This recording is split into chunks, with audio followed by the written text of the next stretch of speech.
still a break your jaw out here.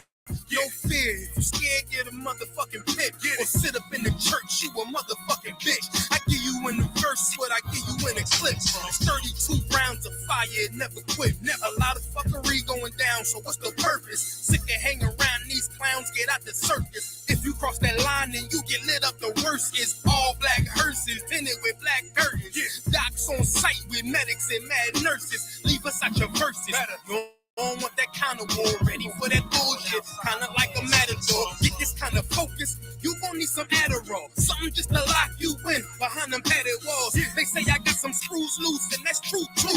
Don't let me let them wolves through like it's a full moon. It's like I transform the booth to a war room. Come up with a strategy, maximizing your calories. Courage of King David, battling like a Maccabees. Find out who you think that nigga fought to him casually. Then proceed to bar his life away rapidly. Take a knee for your majesty. Take it, they hate it savagely. I try leaving rap alone, but I guess that this happened to me. Keep you grounded like gravity in the field, but it's amity. Horror, I seen calamity. Scar you up with my family. Mumble rappers be mad at me. Fuck them up in they faculty. They words sweet, sit in they mouth and causing cavities. Yeah, it's a war, but none of you suckers worry. There's a war going on outside. You in the crib with the war outside. I get it on outside. From the dusk to the dawn outside. So in the morning outside, I'm catching wreck when they drawing outside. Cause it's a war outside. My sword drawn outside. This Excalibur, you better be all outside. Cause it's a war outside. I get it on outside. You in the crib with the war outside. I get it on outside.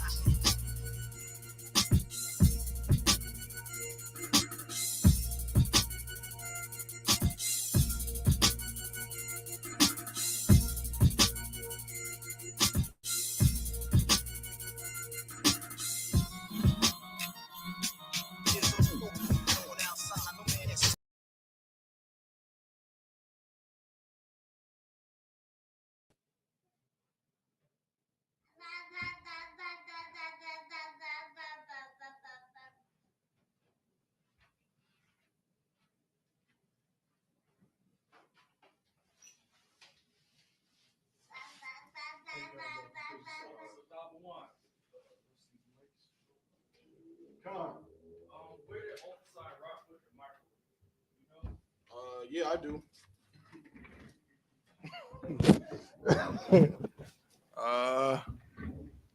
About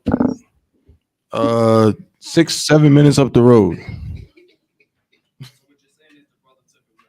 I'm saying it's not in here. Check. Yeah. Check. It's like y'all don't want you ready to go, sir? I'm ready to roll. Can y'all hear me? I'll come hear you just fine, so you got it. Loud and clear? 1, 2. Loud and clear. Can you hear us in Durham? Con, I can hear you. Check the other Akim for me, Thought One Bubba Show. Come. So Salaki can order Akim in the different zones, Jamaica, Bahamas, Charlotte. Can you hear Officer Zion? Bahamas.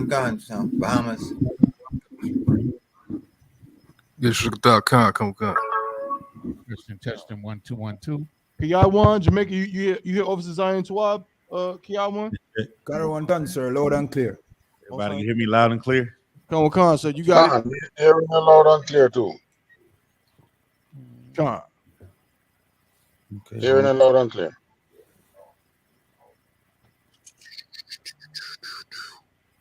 Give me a second. Hold on. All right, clap it up. Get a Lord of hand. Most High in Christ. Shalom, Yahweh, Hashem Yahushua, Brakathum to the Akim. Shalom, Yahweh, Shemalathum, by Hashem Yahushua to the sisters. We are the Isupk, start out of 1 West, 125th Street, Harlem, New York, operating under Commanding General Yohana. In Isupk, we teach the truth of the Bible. What is the truth? The so-called Black, Hispanic, and Native Indian are the Lord's chosen people that are spoken of in the Bible. You understand? Today, there's nothing more important that we go throughout this earth teaching the people the truth of the Bible and who we are and our heritage according to this history that we learn in the Bible. If you have a family member that you love and you cherish, please share these classes, spread it to them, inform them about the classes and the thing that you've learned about changing your life and being in this school. You understand?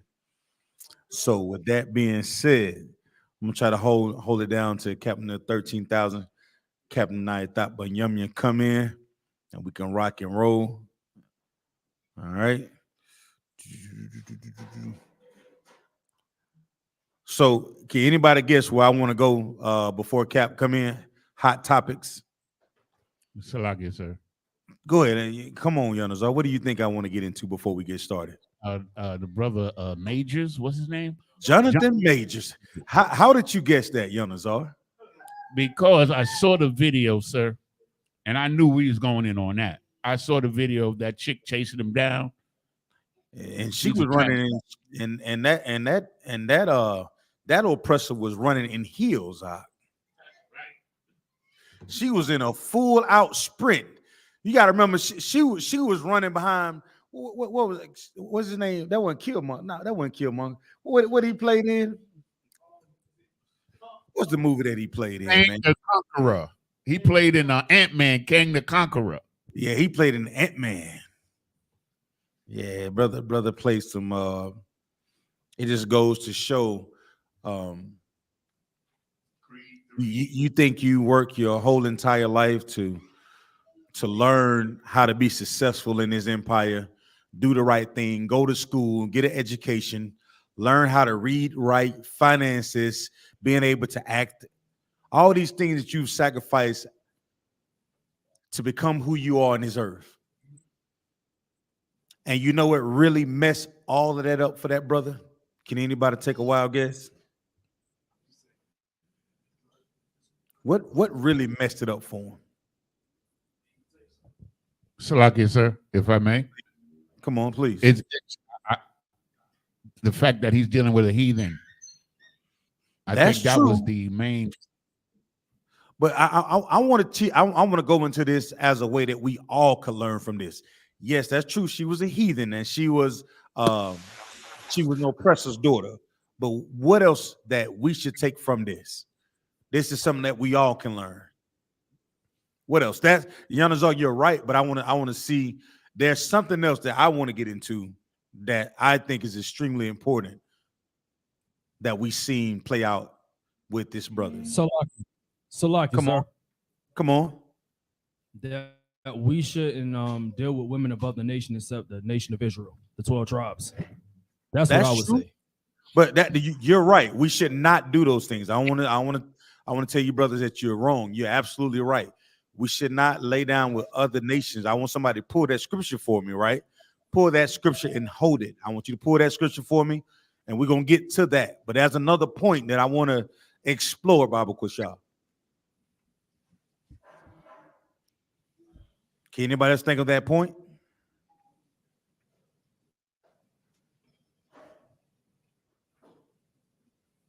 Come on.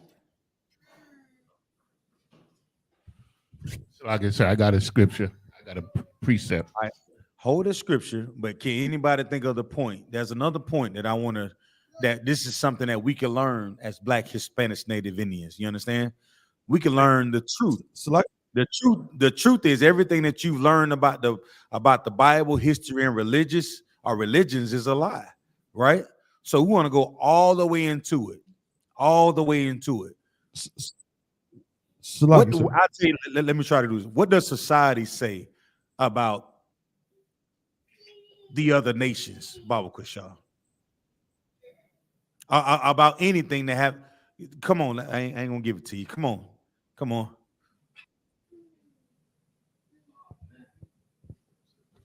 Salaki, sir. Come on. That they have more rights and they outrank us. No. Y'all want me to give it to you for time's sake? I was looking at it like this. Who you have sex with matters. Who you lay down with matters. Meaning this. That's right. The world says it doesn't, we know it's against the law to lay down with the other nations, but there is something else that happens. And Jeremiah Hyman went into this yesterday, and I was thinking it was so perfect. He should have just chose a better woman. That's right. Choose a better woman. Like you think a lot of our hardships as men and as women comes from us just not choosing the right husband or wife, let alone the other nations. That's something we know for a fact.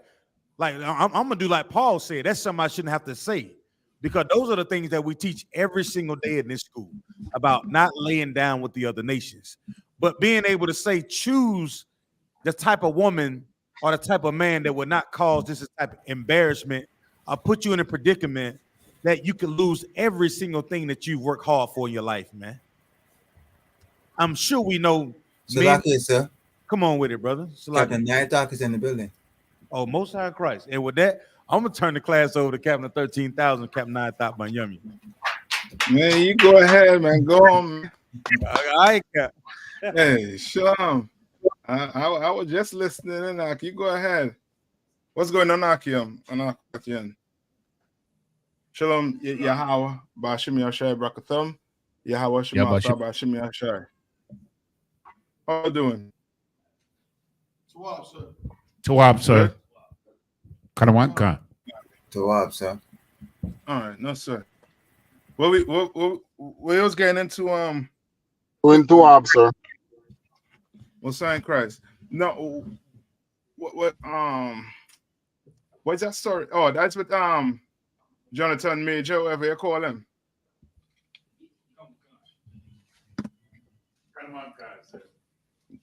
That's your brother. That's the brother who being a track star. I mean, yeah. As Zion was saying, I mean, we gonna have to choose better. We're gonna have to be better. You understand? We're gonna have to definitely be better. And stories like this should let brothers out there know. You understand? That we're gonna have to stick with each other. You know, you have man, you go get a black sister, man. You go get a Hispanic or Native Indian woman. You understand? You go through the problems with her. You understand? These heathens, they don't understand you. They don't. Right? And before you know it, you're gonna be in jail, locked up, dead, or unalive, because you don't make the wrong choices in life when it comes to marriage. Salaki, sir. Come on. I got a precept. Go ahead. This is the book of Tobit, chapter 4 and verse 12. Mm-hmm. Beware of all whoredom, my son, and chiefly take a wife of the seed of thy fathers, and take not a strange woman to wife, which is not of thy father's tribe.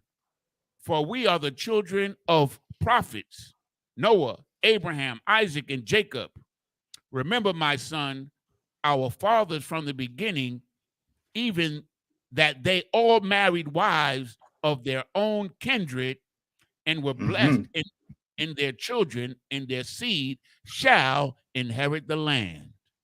Yes, and there's many examples in the Bible that shows you that you shouldn't marry outside of the nation. Chief amongst them is who? Who's the chief amongst them? The oppressor. No. Meaning there's examples in the Bible, right? Salaki, sir. Come on. King Solomon. Yes, King Solomon. Get me that. Get me that. You understand? Get me that. You mean a woman wants to follow after the oppressor's woman when they're way better than them. You understand? Cook better, smell better, do everything better than these heathens. But yet and still we want to, be like them. And that's because of one thing. What's that one thing? Why do a woman want to be like these oppressor women?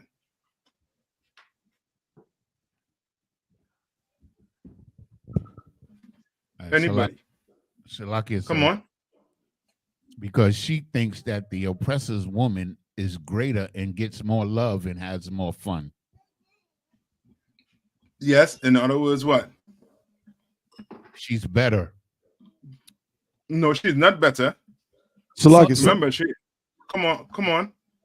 Salakia, sir, if I may, I was going to say because they see themselves, the oppressor sees them, the oppressor's woman, Salakia, sees herself as superior, and they see themselves as inferior compared to them. Is that a good way to explain it? Okay, it's much simpler than that. You're remember the somebody look up the dull test for me. The dull test. Come on, Tabo one. Salakia, sir. Salakia. Who says Salakia? Well, all right, go ahead, Kawal. Is more so, it's not about the. Is it because they hate what they hate themselves? Is it self-hatred? Is why they envy the oppressor? Kind of like why a brother goes and gets a white woman as soon as he gets an NBA because he hates his mom and his sisters. Yes, that's it. That's his simplest. It's simple way to bring it. You know what I mean? We hate ourselves, and why do we hate ourselves? Like I said. Because we love our oppressor. Okay, what? You're not telling me why we hate ourselves. Salakia, sir. What? We hate us, if I may, sir. We hate ourselves because we've been taught to do so, and our memory of who we are has been wiped from us, so we don't know who we are. So we have to accept what the world has taught us about ourselves. Okay. I'll take that. No, I'll take that. Now give me what I talk walk forward with Solomon. Salakia, sir, if I may. Come on. Would it be like because of Stockholm syndrome, sir? Like, would that be what it is? Like Stockholm syndrome? Yes, that is more along the part that I want to take it. We hate ourselves because we were destroyed by our oppressor. You understand? We were lynched, we were killed, and we are people who has not gotten what? We have not gotten justice for anything. You understand? So to black people, we don't understand justice. We don't know what justice is. We don't. Why? Because of the destruction that our oppressor has placed on us. All right. Now, give me with King Solomon. I got it, sir. Go ahead. This is the book of 1 Kings, chapter 11 and verse 1. But King Solomon loved many strange women. Right? Together, Solomon loved what? Many strange women. And these are your athletes, your entertainers. They love many strange women. Love them. You know, Jonathan, I think somebody was saying Jonathan Major made a statement that his genitals, right, is racist to his own kind. Correct me if I'm wrong. Anybody ever heard him say that? I hear that yet, sir. Let me see. Read on. And together with the daughters of Pharaoh, the women of the Moabites, Ammonites, Edomites, Zidonians, and Hittites. Right, and he basically running on what? What is he running on here? So like I said, the nations of the women that he was sleeping with. Yes. In other words, to simply put it, these are heathen women. These are non-Israelite women. You have a son, you teach him to love his own people. You teach him to love, basically Hispanics, Native, and Indian. You have a daughter, teach them. You're going to have to teach them these things. You understand? the walls is pumping out that Christianity, everything, and that dull test showed that. You understand? Read on. Verse 2. Of the nations concerning which the Lord said unto the children of Israel, ye shall not go in to them, neither shall they come in unto you. For surely they will turn away your heart after their gods. You understand? Solomon, and that's the root. That's the root of it. You talk to so many brothers and sisters, you know what I mean, about who the Lord love, and they don't want to believe it. And why they don't want to believe it? Because of what? Why do they want to believe that the Most High only love blacks, Hispanics, and Native Indians? Why? Salaki, sir. Come on. I would have to lay the blame at the door of Christianity, because Yes. they're the ones that taught us to love everybody and that we should love everybody. Yes, but come on. It's because they're scared. They're scared that if that is the truth, then they would have to fight. They would have to stand with their own instead of being Martin Luther King's.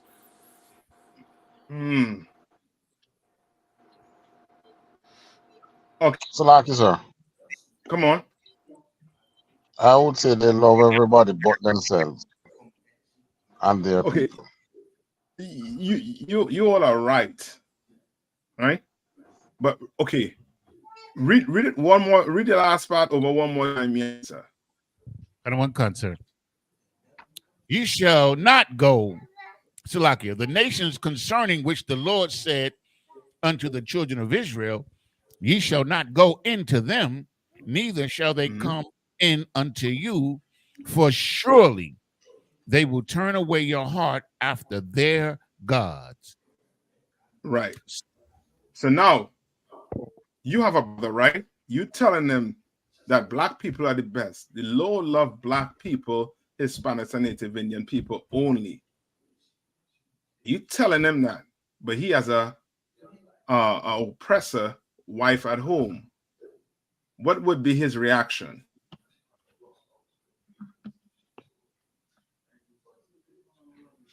You talking about Solomon here, sir? No, I talk about brother. We know what happened to Solomon, right? Solomon went and did what? He went and followed after the woman and did what? Follow after their gods also too. All right? And that was the beginning of the fall. Come on. Like that brother, he wouldn't be able to fight. He wouldn't be able to join us, because joining us would mean he'd be fighting against his wife. And yes, of course. So now he is saying what? He will not believe what you are bringing to him about God loving only blacks, Hispanics, and Native Indians, because he has a oppressed wife at home. That's why so many battles you're going to get in with, and you're going to read it. You're going to be reading where it says Christ is black, but the brother just not agreeing with your message, with your delivery. Lo and behold, guess why he's not agreeing with your delivery? Because more than likely he has an oppressor. More than likely he has oppressor friends that he does not want to give up. You understand? Or his mom is what? Could be what? An oppressor. Or he. So now he's hearing what? God only love a specific people. So in his mind, what about my mom? What about my wife? What about my friend Karen? What about her? Or you know what I mean? Or John or Peter? Salaki, sir.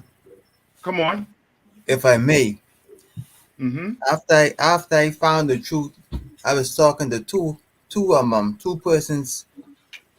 Christian persons, and when I started to break down the truth to them, They refused to accept that they were part of the chosen set of people.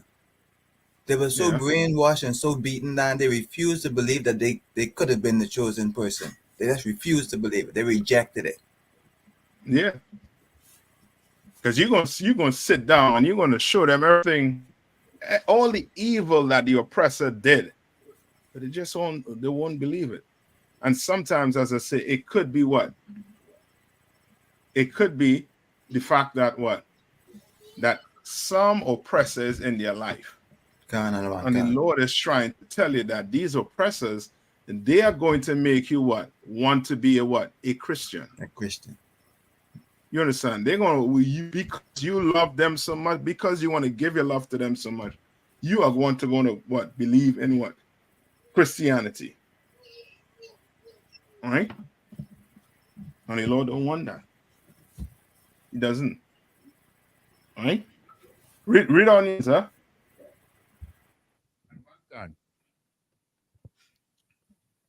Solomon clave unto these in love. Verse 3. And he had 700 wives, princesses, and 300 concubines, and his wives turned away his heart. And his what? His wives turned away his heart. These heathen women turned away his heart. And guess what? He went about what? Building temples for their God. You understand?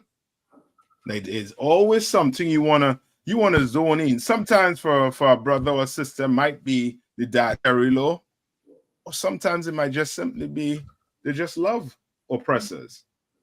They have one at home, and that's the issue. You understand? Come on. So I got a question on the topic. Come on. If I could, sir. So how do we so with King Solomon, how do we reconcile that he was the wisest king, ever? He had all this wisdom. He was beloved. He was beloved. He was, he's, again, he's Christ. He's Christ before Christ came. Christ, was Solomon in one of his, incarnations before he was Christ. Correct, sir? So like, I guess my question is like, why was King Solomon even allowed to be like around, like doing what he was doing? Were they doing like respecter of persons? Because like, if it was just me that had married some heathen at that time, wouldn't we? I would not have caught a spear through my back. But King Solomon married 400 of them, and he was just, okay. Don't think like that, because remember, for marrying a heathen is what's the law on marrying a heathen?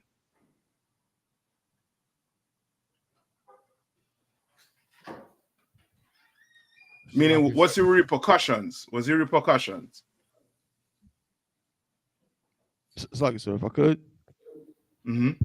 That's my question, because I know we use the scripture, it says don't make marriages with them, but I've never, or at least from my memory, I can't remember where like there's a distinct scripture that says if you marry a heathen, this happens. Okay, come on.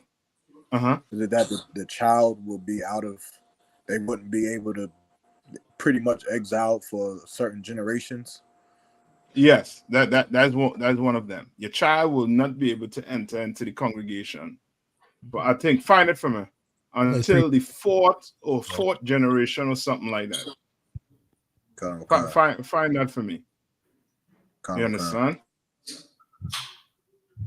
All right. And remember, Moses had had a heathen, and that was when he was in the world. When he came into the truth, he never had none again, but he had an Israelite. You understand? Okay.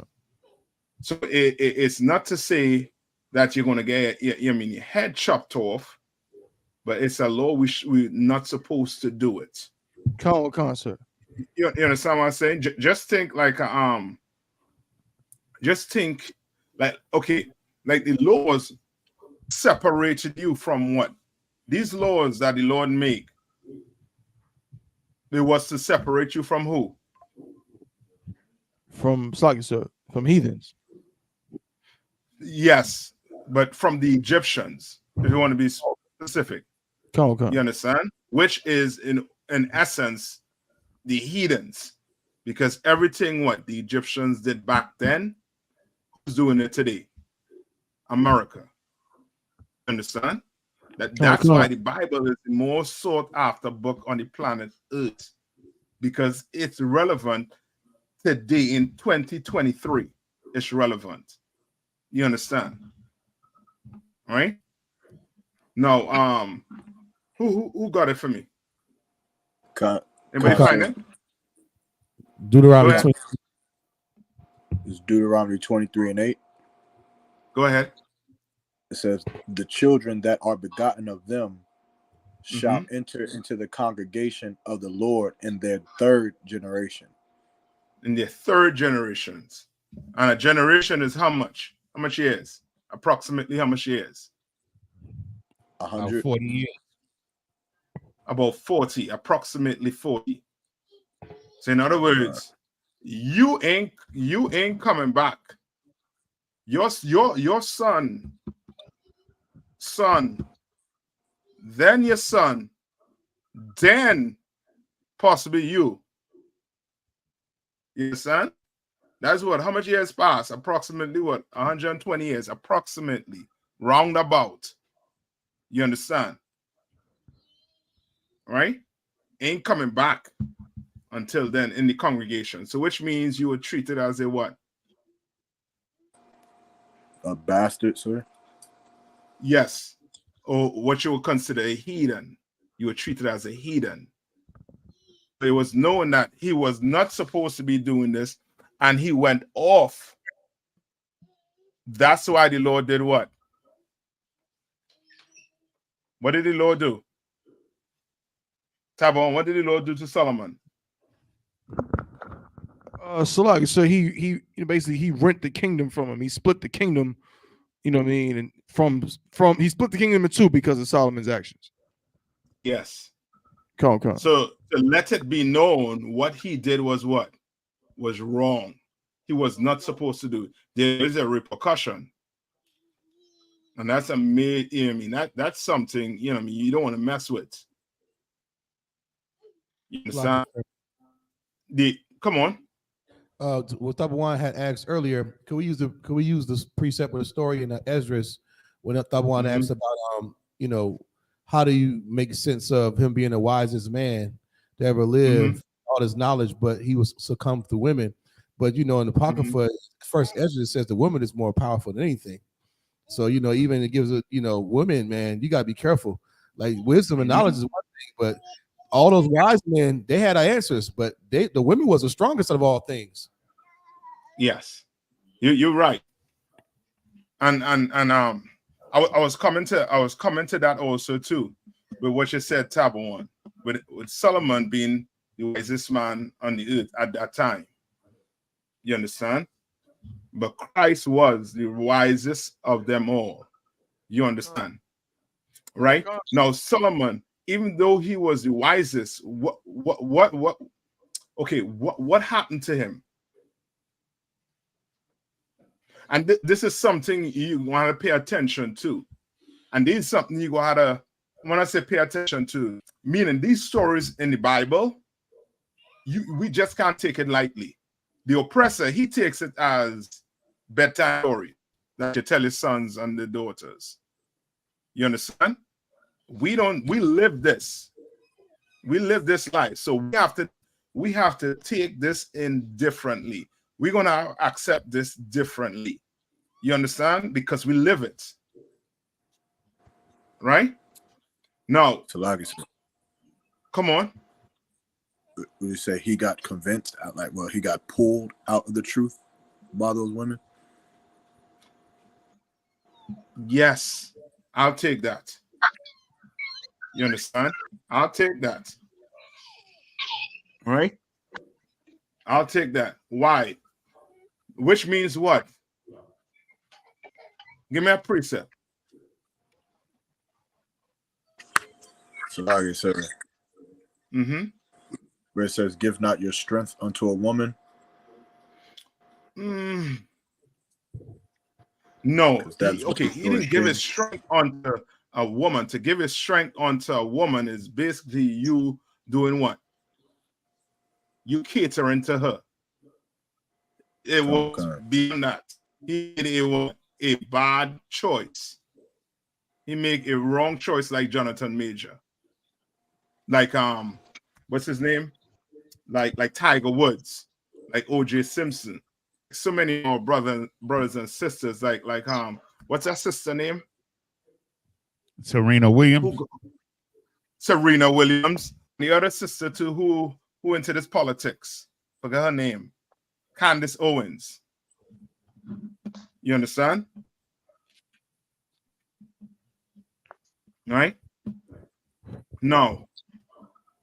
Give me let me see if I could find it quick for you. Wait. It speaks about to that this race is not for the swiftest.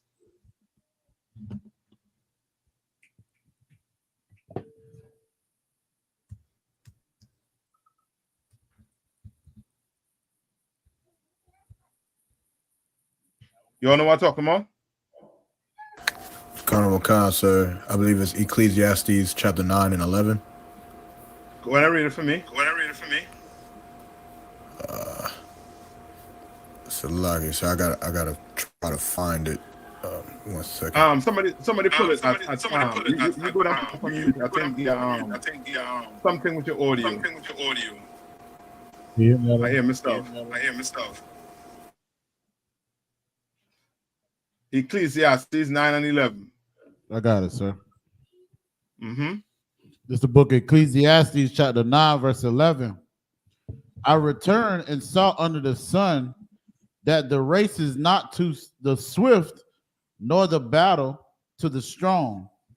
Neither yet. Okay, what is it saying here?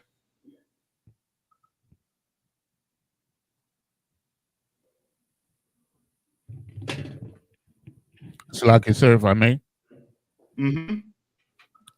Salakia. The race is not for you if you get there first.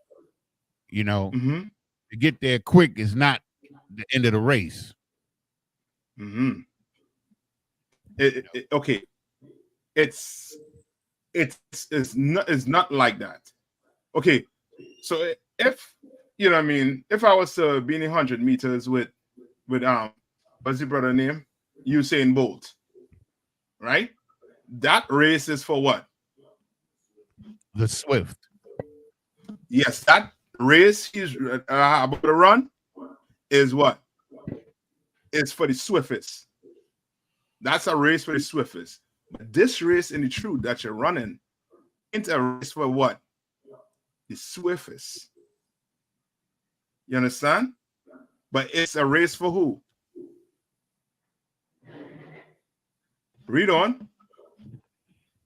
Salakia, that the race is not to the swift, nor the battle to the strong. Not a battle to the what? The strong. Meaning this ain't what? This ain't UFC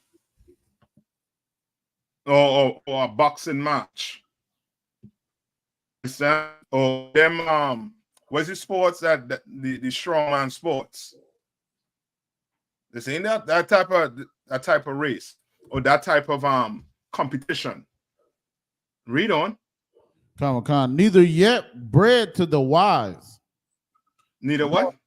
Neither yet bread to the wise. Read on. Nor yet riches to men of understanding. Right. Read on. Nor yet favor to men of skill, but time and chance happening to all.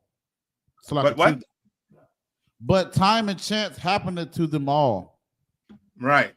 Meaning what? You're going to have to come in here and what? And run. And run. And run. Sometimes you might have to do what? You might have to take a jog. You understand? Take a jog. And start to run again. You understand? But you coming in here for what? What are you coming in here to do?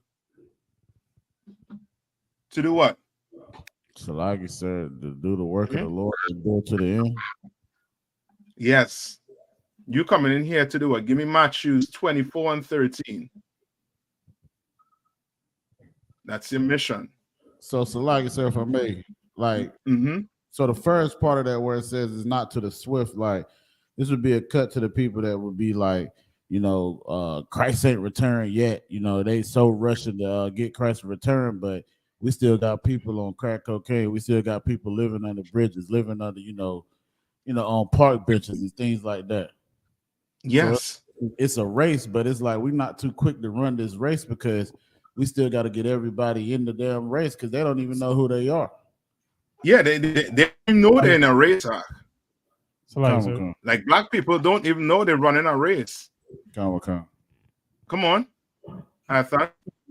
Okay, I was just gonna say, you know, it's like a marathon. You know what I'm saying? It's about enduring. You know what I'm saying? It's a long run. You know what I'm saying? It's like yes, and there's so many examples also too in the Bible which show you what who didn't endure until the end. Let me see if you're with me. So, like I said, you repeat that last part. You said who they didn't join. Who did not endure until the end? So, like I said, come on. John the Baptist. So like you said, John, did John come into the truth? Oh damn! Come on. Good night. Nah, he didn't. So like come on. Endured. Judas. Hold on. Okay, add one. Can sir. Solomon. Yes. He didn't do until the end. You understand? He did not. Right? And we're going to show you, I'll show you that in the New Testament. And who again? So like I said, Moses didn't endure to the end either. Moses didn't. And who again? Judas, sir.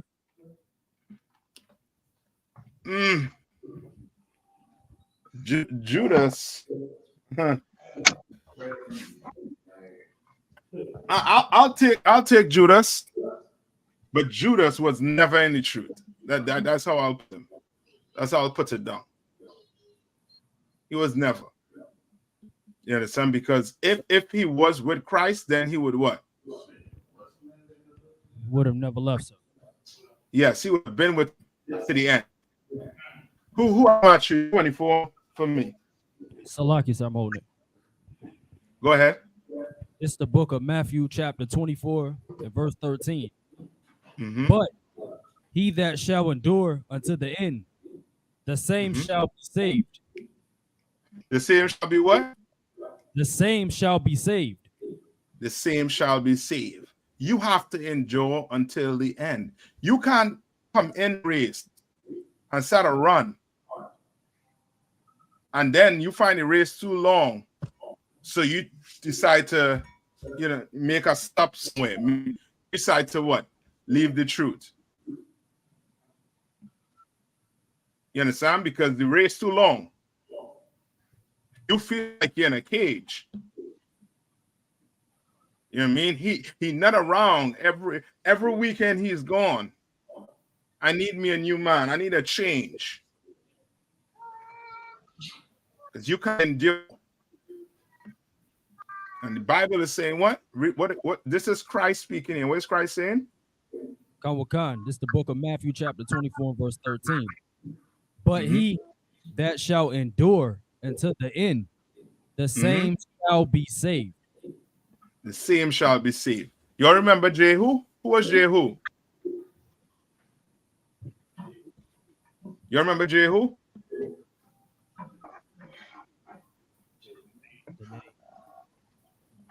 Look him up in Zondervan and see if they give a brief history of Jehu. Right? He was one of the brothers. who the priest called, and they put oil on his head, and the Lord told him, once you put oil on his head, leave him. Like vacate the room. Don't stay in there. And he went to work. And guess what happened to Jehu in the end? He left the truth. You understand? We're gonna have to endure until the end. And it's so much things you're gonna have to do. And why is it using the word endure? Why is it using the word endure? Salaki, sir. Mm-hmm. Is it like a spirit, like kind of like to persevere, like to suffer and go through, like yes,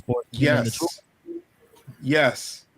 You gotta enjoy it. You're gonna be having what? Marital issues. You're gonna have to what? Endure that. Enjoy it. You understand? Don't be weak and be like, you know what? I'm give up. I'm gonna find me a new man. He doesn't love me. He doesn't do this.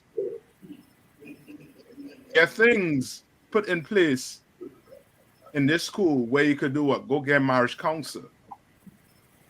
You understand?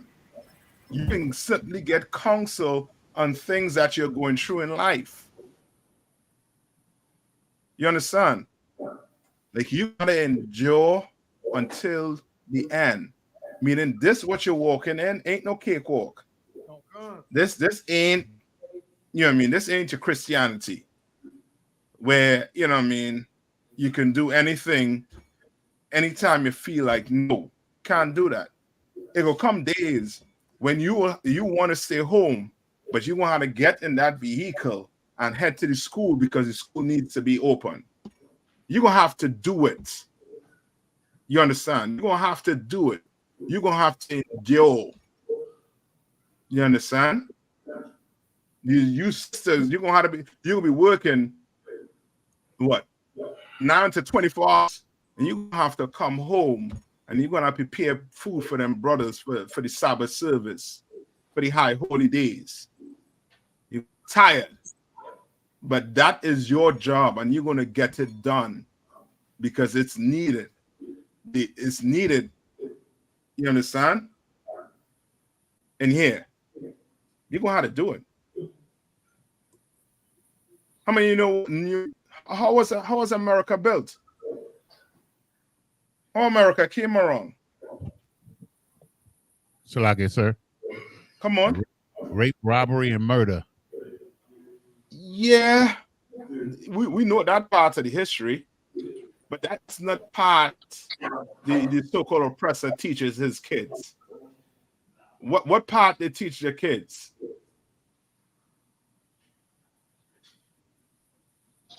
So like I said, they had to fight. They had to fight for liberty and justice. Yeah. Give me the Declaration of Independence. Give me that. Give me that. You understand? They had to go to war, which means what? What happens when you go to war? So like I said, your family dies. Your family could die. But I'm talking about you. What happens if you go to war with your country? What had to happen? So like you gotta do things that you don't want to do. Meaning what? You're going to kiss that wife and wives and son and daughters and tell them you will see them if you see them. You understand? Okay. And kiss them, and you gotta go and do what? And fight. No, you could die in the process. That's what you're signed up for. To defend your what? Your nation. It's a what? It's a sacrifice you're making. You understand? Khan. You understand what I'm saying? Now we gonna have to instill that in our kids. We gonna have to instill that in our wives. You're gonna have to instill that sacrifice, that the means of sacrifice in them, to know that they're gonna have to what? Either sacrifice what? Time. You understand? Sleep. You understand? They're gonna have to sacrifice. George Washington sacrificed, and what happened to him at the end? What happened at the end? So like I said, who'd you say? George Washington. What happened in the end? So like he's a founding father of the greatest nation on the face of the planet Earth today. Yes, he was rewarded with what? Being the first president, you understand, of America, because of his what? His sacrifice. You understand? Now, what you willing to do for the kingdom? Or the school too far for you to get up and go opening?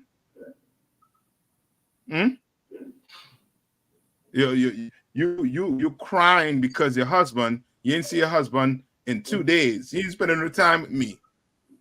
Go ask George Washington's wife how many months she went without seeing her husband. You understand?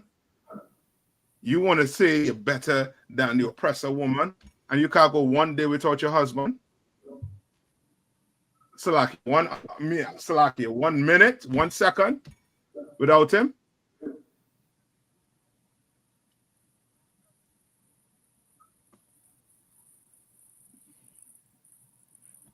And you're going to say you're ready for the kingdom. All right? You're ready. We're ready. We're going to have a sacrifice. Just like what Christ did. What Christ did? What sacrifice did Christ do? Like I said, he died. He lost his life. Yeah, meaning what? What did Christ do from his birth to his death? Salakia, sir. Come on. He forego women. And he also Salakia. Okay, no, okay. Go ahead. Now his own will. Salakia, sir. He was obedient unto death. Okay, what you're saying is everything you're saying is correct, right? But I'm not looking for a specific one thing that he did. He sacrificed entire life for his nation. You understand? He sacrificed his whole entire life for his nation. What did Peter do? Peter had to do what?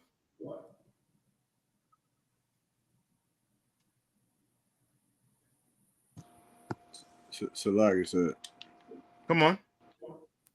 When he denied Christ, no. It's no. Go ahead. You mean when he cut the ear off the centurion? No. Yo, I take you all in the forest and I lost you all, but he had to pick up where Yahushua left off. Okay, come on. Like I think Peter was the only one. He had a wife, so he had to sacrifice just as on his level, just as much as Christ. He had to follow Christ and sacrifice everything, his life. No, Yanazar, you on point. You get into it. Peter was a what? A fisherman. That was Peter's job, right? That was his slavery, right? He go there and cast his net and what? Bring in fish. That was that what was paying the bills, right? When Christ came on the scene, they had to what? Because the nation, what the condition the nation was in, each brother had to sacrifice a certain way. You understand? And it had to be nigh onto extreme with the sacrifice. You understand? Right? We're gonna get into some of it. But who's holding what for me? Anybody find the The declaration.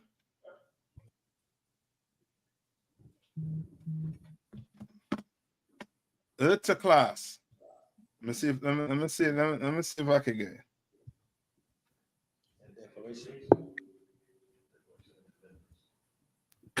So you said a Declaration of Independence? Yeah, or whichever one it says where you say I forget. Let's see if I pulling it up here. Hold on. I'll get it just now. You got the preamble and then the declaration. I think the preamble is like the first 5 lines or something like that. Man, hold on. 1 minute. Let's see if I can pull it up on the screen here for you.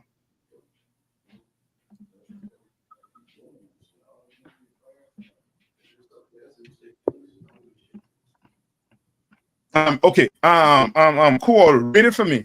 Let me see if that's one on one, because I always getting mixed up with the declaration and then there's another piece of work also too.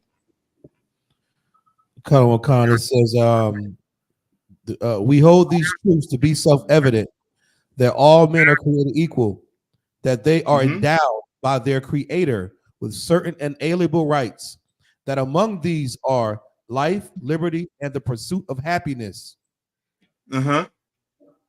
Let me read on. Let me get the What's the other one? What's the other paperwork they have? Is it Declaration of Independence? And what? The Bill of Rights and the Constitution. Magna Carta? Constitution. I think it's the Constitution. Let me see.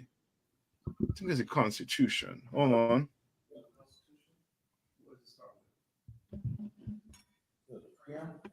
Hold on. Yeah, sorry, so if I'm not mistaken, the Constitution has all the amendments and all that. Okay. He's talking about the Emancipation Proclamation. Which one is the what I call that one? No.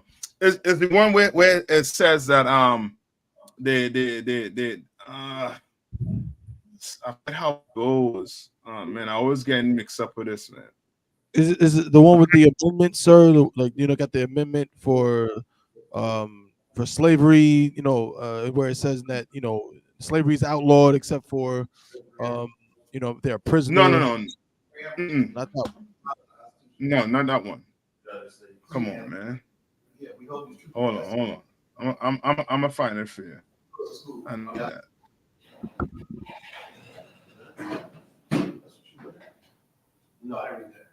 Right. It's the Declaration of Independence. All right. It's the Declaration of Independence. All right. Now, for you to even be able to write this, what have to happen? Salaki, sir. You got to understand the importance of your family or your nation. Yes, but what has to happen though? Salaki, sir. Come on. You have to go to war.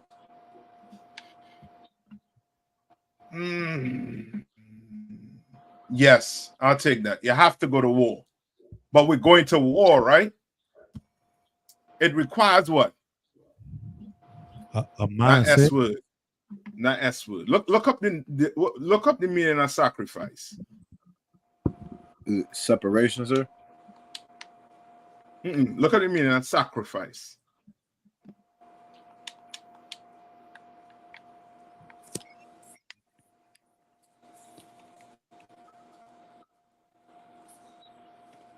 Because in war, well, what did the Bible say about war? Who can tell me what the Bible said about war? But when you go to war. Salagi, sir. Give me the precept. I don't remember the precept exactly where it is.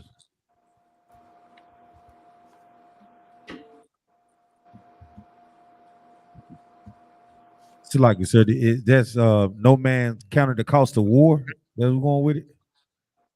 Yeah, that's exactly what I'm going to say. You gotta count the cost. You gotta count the cost. And where is that?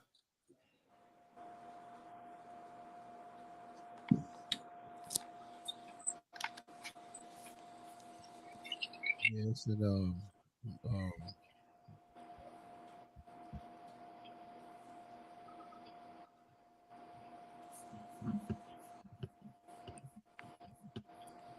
Ain't no sweat.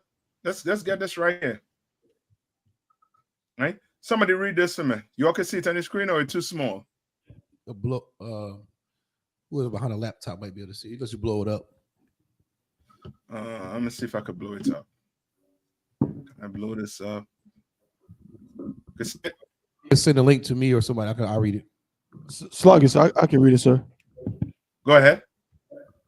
Sir. In Congress, July 4th, 1776, the unanimous declaration of the 13 United States of America. When in the course of human events, it becomes necessary for one people to dissolve the political bands which have connected them with another, and to assume among the powers of the earth the separate and equal station to which the laws of nature and of nature's God entitle them. A decent respect to the opinions of mankind requires that they should declare the causes which impel them to the separation. Keep going. Right. Wait, what is it saying? Salagi, sir.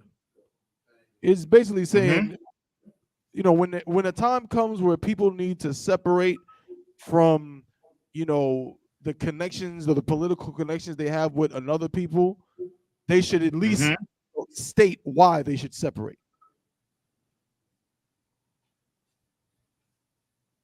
But okay, but for you to do all of this, it requires what? It's making them to do it. It's causing them to do it. Yeah. So for them to do this, who has sacrificed for me?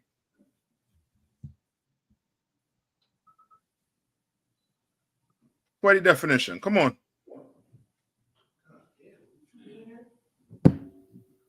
Sluggish, sir. I got it. This is Merriam-Webster's definition of sacrifice: an act of offering to a deity something precious. So we know that is not what we're talking about. Right. 2, something offered in sacrifice. 3, destruction or surrender of something for the sake of something else. B, something given up or lost. That sounds like more like it. Go on. To suffer loss of, give up, renounce, injure, or destroy, especially for an ideal, belief, or end. So that's what you want. You understand? You're gonna have to sacrifice. Meaning what? You're gonna be tired. You might be tired coming home. You know what I mean? You was up late last night doing work, slaving. But then you got a call from Office Iraq saying, yo, school need to get open at this and this time. I need you to go and do it. Well, if nobody else right now, you're going to have to go, you know what I mean? I need you to go do it. Guess what? It should be what? What should be a response? Con on one con. On one con. I mean, unless you have a valid excuse. And what's a valid excuse? Just summarize a valid excuse. What would be a valid excuse? So, like it, sir. It would be basically something out of your control. Yes, all meaning what? You could harm yourself in this process of carrying out this order. Come. You understand? Come. You could literally harm yourself. It could be just take what? Some medication that require you to do what? You can't drive. You could just kind of then get in the car and then crash it. And then say, Slack, yes, sir. You told me to get to the school. You understand? Okay. You can't do that. But what spirit should you be in? What I'm trying to get at. What spirit should you be in? Salaki, sir? Come on. I suppose you mean like what spirit should a brother or should a the sister? person meaning if you give them an order, what spirit should you be in? The person not receiving the order. Well, you should be in the Once spirit. it's a lawful order. Salaki, sir. In the spirit. You're online, you all can answer too. Salaki, sir. Go ahead, Salaki, tomorrow. One. I was gonna say in the spirit of getting it done, like you shouldn't try to find a reason to not do it. You should be trying to find a way to do it. Yes. So in other words, that spirit you should be in. Give me Colossians 3:23.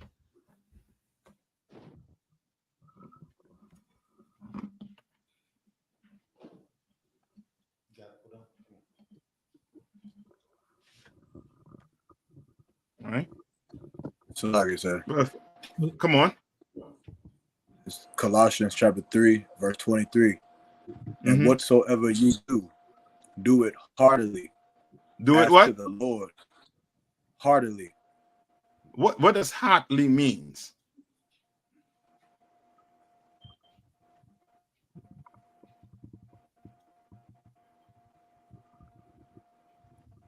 So like I said. What heartily means? This is the definition of heartily. Way that shows specified feeling, mood, personality trait, or kind of heart. Yeah. So in other words, you give them an order. You give them an order, right? Right? How should you receive it?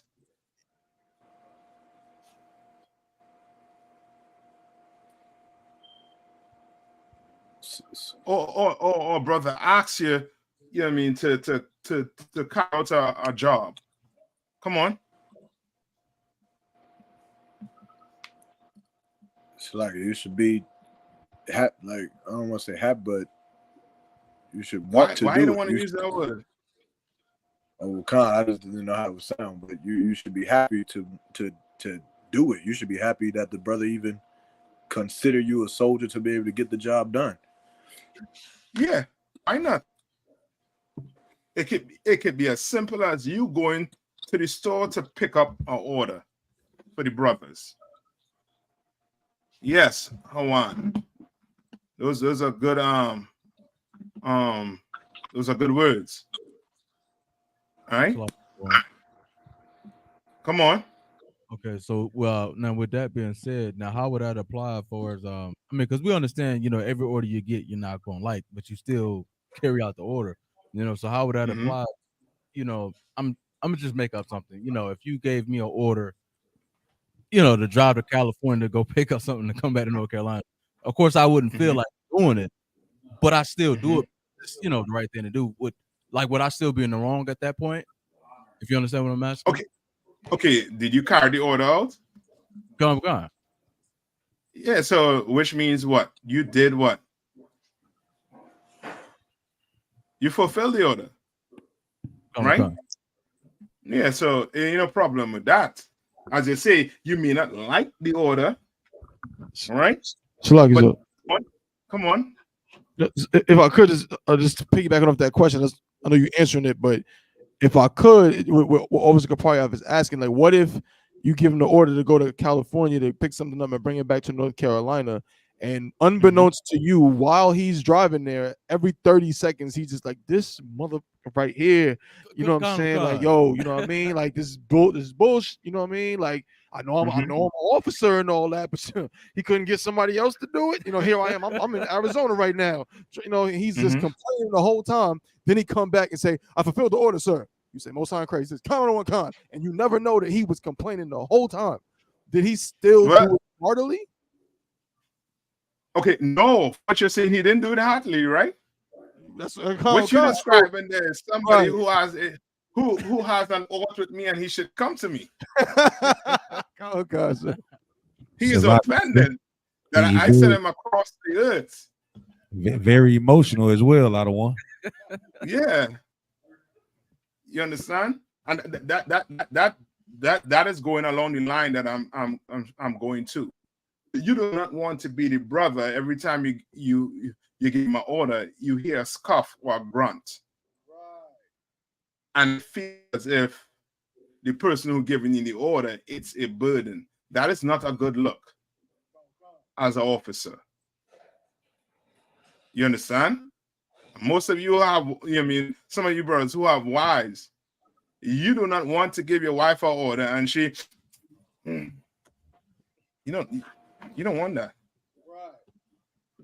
So you don't want that, right? Come on. Like it's like you don't want to be the brother who, like, you the last resort brother because it's hard to ask you to get things done. Like, it's like, would you say that that's kind of along those lines? It's along that line. It's along that line, and you are showing that you're not willing to make a type of sacrifice that is needed to build a nation. You understand? You're gonna have to, you know what I mean? There are gonna be times when if you don't want to do the order, right? It's better to, how to put it, it's better to do what Taba one say to do. Meaning what? You in that car saying this motherfucker, this, that, there. Right? Meaning what? If you leave from Durham to California and back, what did you do? You fulfilled the order, but what did you just do mentally? You sin, sir? No. Remember, sin is a what? Breaking of the law. Oh, meaning this. What is a sin? How do you sin? It's action. Is a what? It's an action. It has to be an action. It can't be up here. You understand? Come. In other words, he fought his demons to get the job done. He fight it. You understand? But the person going all up the way, he still fulfilled the order. He completed it. He didn't come to me, so I don't think we have any issues. Come on. So, like, if I may, other one. Mm-hmm. In that scenario where a thought one is saying is in leadership, right? Mm-hmm. At what point do you be considerate of a brother situation? Like, of course, there's a mission that's going on, but let's say the brother may not have the best vehicle. You know what I mean? Mm-hmm. Do you prepare the brother for success, or you put him in a situation where Lord be with you? You know what I mean? Mm-hmm. Like if you say, brother, I need you to go to California, he like, Salaki, sir. Well, my vehicle got 3 wheels. Then you say, well, I tell you what, you prepare the brother for the situation that he's going to face as a leader, correct? Like, yes. You being considerate of the, okay, come. Yes. So go to 1 Thessalonians 5 and 12.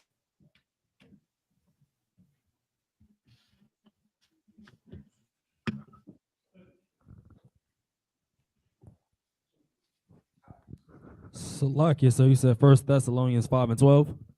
Yeah. Zion. Khan. This is the book of 1 Thessalonians chapter 5 and Zion. Yes, sir. Come. Go to 1 Thessalonians 5 and 12. Come. I'm here, sir. 1 Thessalonians 5 and 12. And I beseech you, brethren, to know them which labor among you. What is he saying? I beseech you. What does he mean by we say beseech you? I beg of you. I plead with you. Yes. He's pleading with you. Is almost like, please, brother. You understand? That's why what we want to do in Israel, and we do it all the time, is that what Esau called team building. Like, he has certain things, certain for lack of scenarios that protocols. No, not protocols. But you know, like when your job have a family day or a retreat or something, it's like team building. You mean you play? Sluggy, sir. I believe they call it morale. Yeah. So you in here we do that. You understand? Meaning this, we try to be around brothers as much as we can. You understand? As much as we can, especially on camp day. So on camp day, we go to camp, and then when we come back from camp, we make it back from a glorious day at camp. We sit and we eat, and we, you know what I mean, we talk and we laugh amongst each other. You understand what I'm saying? Now, with all that, we are actually doing what with each other? Breaking bread. Give me the spirit. Oh, Salakia. Somebody said it. You're building a bond. But with that bond, what you're doing, you getting to understand each other. You understand what I'm saying? Yes, sir. You will get to know that brother next to you. You understand? You know what I mean? And with time and time again, the more and more we be amongst each other, around each other, learn, you know what I mean, the strengths about each other and things that we'll have to help each other build on. You understand? Yes, sir. All right. So you definitely as somebody who tried for, you know what I mean, some type of leadership, you're gonna have to know the men them around you. You're gonna have to know when to do what. When sometimes it may be too much. He may not deserve a firm check-in. And there's other times you could, mother effer, better do this, that, the other. No. Is that the right way to talk to our brother? No. I'm not saying to talk to our brother like that. But sometimes the situation may call for it. You understand? To try and, you know what I mean, get that brother. It's like instead of using your hand and what? Shaking them. You understand? What you're saying is supposed to shake him. You understand? Meaning wake him up. You understand? All right. So you all don't go wrong saying, mother effer, go pick this up for me. Because that brother tell me you're doing that, we'll be in some problems. Right. You understand? All right. Okay. Who have it for me now?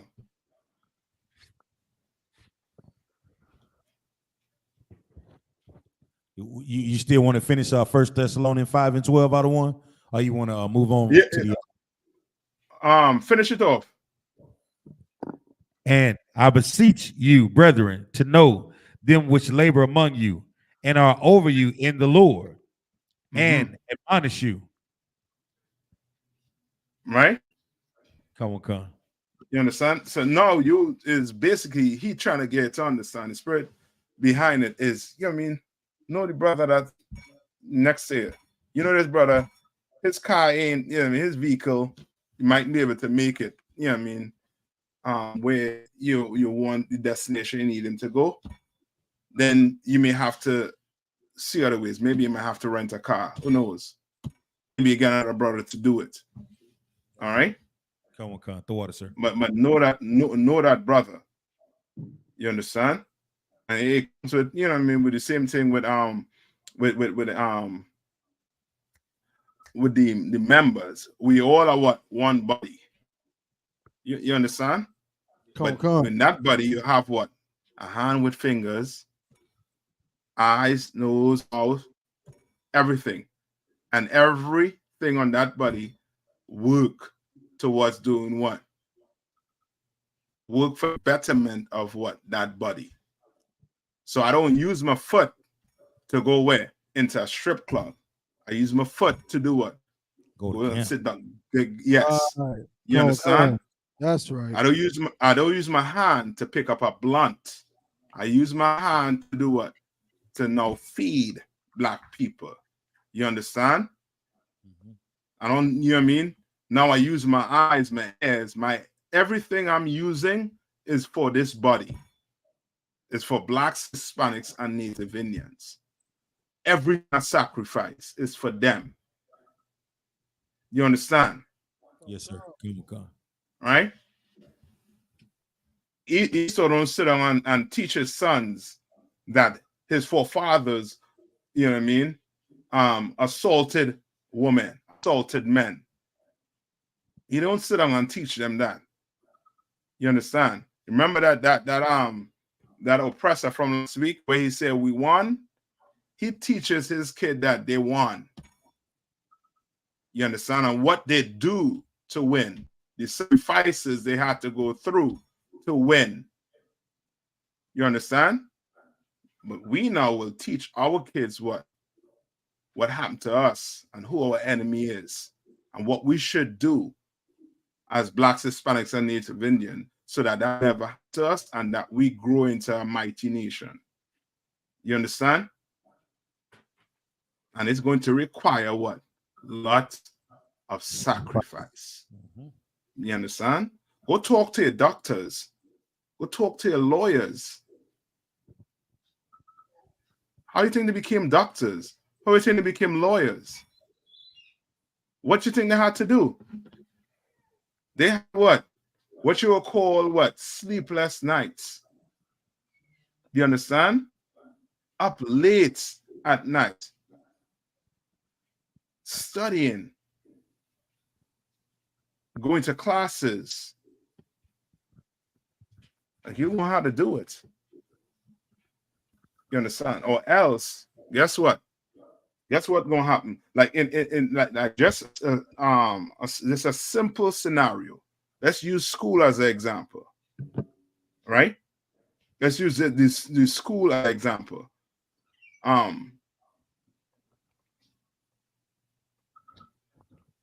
Scratch it. I'm gonna use school as an example because some of you will be like, "It's a lot of kids." So we're trying to see. I'm gonna be getting calls, all right? But understand this. Let's use the American military as an example, or America as an example, bigger example, right? America didn't get this way because George Washington was sleeping or doing whatever he felt like doing with his weekends. No. And all those so-called founding fathers, I forget the name of them, John Adams, and who's the next one? Thomas Jefferson. All these men, you had to sacrifice. And now all we had to do is just sacrifice what? Coming to class, making sure school open, making sure your brother have, you know what I mean, clothes on his back. I ain't asked you to go dig the trench. You know what I mean? And strap an M4 on your back. I ain't asked you to do all that. Come on, I ain't asking you to do all that. Come on, I'm asking you to do what? Just sacrifice this life for your brother. Do that.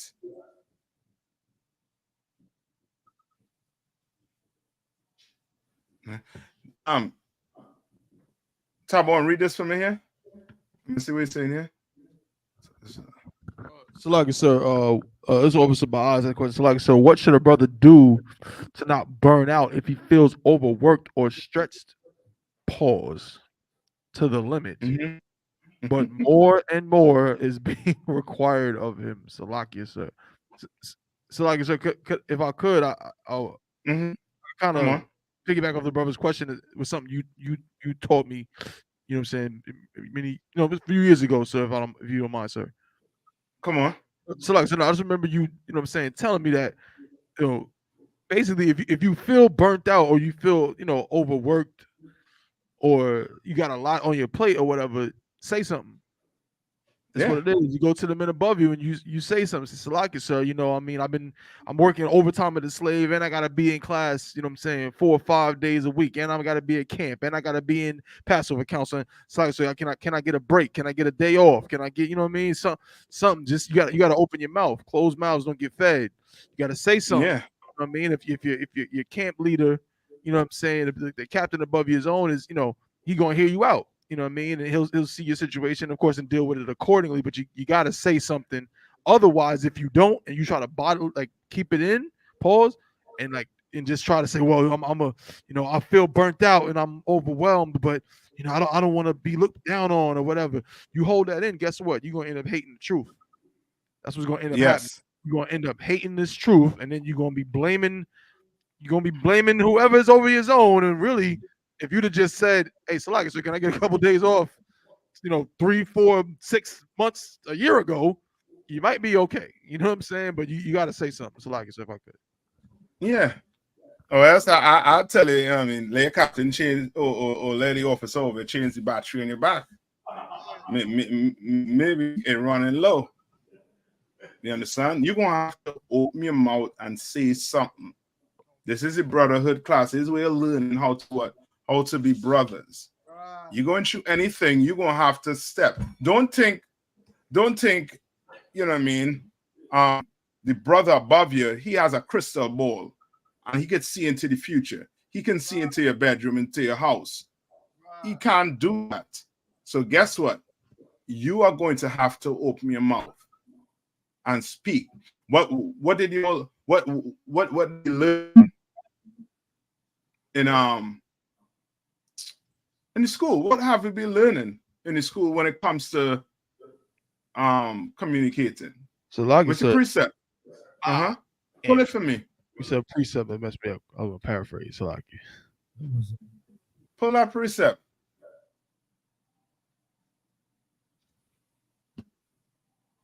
So like I said, I believe it's Hebrews 13 and 16. Come on.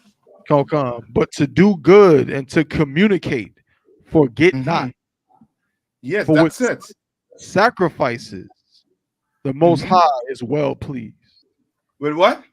For with such sacrifices, the Most High is well pleased. You understand? It's because it's okay. It's almost difficult. It's almost how to put it.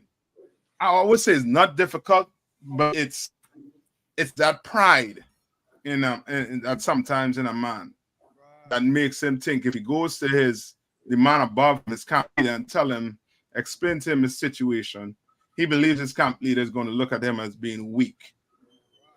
You understand? But I ain't, you know what I mean? If you have a valid reason, then we could talk about it and we could make sure things put in place to help you out. You understand? Come on. It's like if I could, I had a question. It's kind of on this topic, but different a little bit. But like, come on. Like, in the truth, obviously, brothers in here is like working. For the kingdom, and with that, we want to gain rank and we want more responsibilities and we want to be trusted and all of those good things. But like say a brother is having like problems at home, like let's say his women, his wives or his wife, and like say it's brother A has the mindset that, hey, every time this woman calls me a B, I'm calling Cap, I'm calling for counsel. Every time we argue, every single time, I don't care. But then brother B feels like, and if I call Cap for counsel, it may make my stock look bad. It may make me look like I don't know what I'm doing. And he may not rank me up because I keep calling for counsel about fighting with my rib and this, that, and the third. Like, what like for one, is brother A mindset better to have, or what would you just say to that, Salaki? Oh, it depends on the situation. You know, so it depends on the situation. That's why you're gonna have to do what? You're gonna pick the phone up and make that call. It depends on the situation. Okay. Really depends. I can't, tell you, you got to give me a specific example for me to, really, explain it to you. But other than that, the most I could say is, come on. So like basically, I guess simpler is there ever a time where a brother may need counsel and just chooses to not get it for the sake to save his face? Okay. If it's saying it like that, you're saying he's saving his face. That's not saving his face, because he is in a situation that he does not know how to control. So if you're in a situation that don't know how to control it, but in your mind you're thinking, well, Cap or you know what I mean, or your camp leader going to look down on you, then you might, you know what I mean, you may just want to, you know what I mean, basically dig yourself in. You know what I mean, and pray everything go, you know what I mean. Or them Christians say pray that everything go well with you. You understand? But you know what I mean, the Bible say you're gonna have to communicate. You don't communicate these things. Of course, you hiding it from me, but I'm telling you, it's going to come to light. You can't hide issues. Like small little things, you know what I mean, simple things you might be able to, you know what I mean, hide. I mean, but just know them small little things do what? Small little things what? Grow into bigger ones. Slack your pause. Yes, it's adding up. And before you know it, the cops at your door because you don't put your hands around that woman's neck. Or she done hit you across the head with that frying pan. Or pour hot water on you while you're sleeping. You understand? You better come get that counsel that you need. All right? Where we was at? Did we finish Colossians 3 and 23 to 24?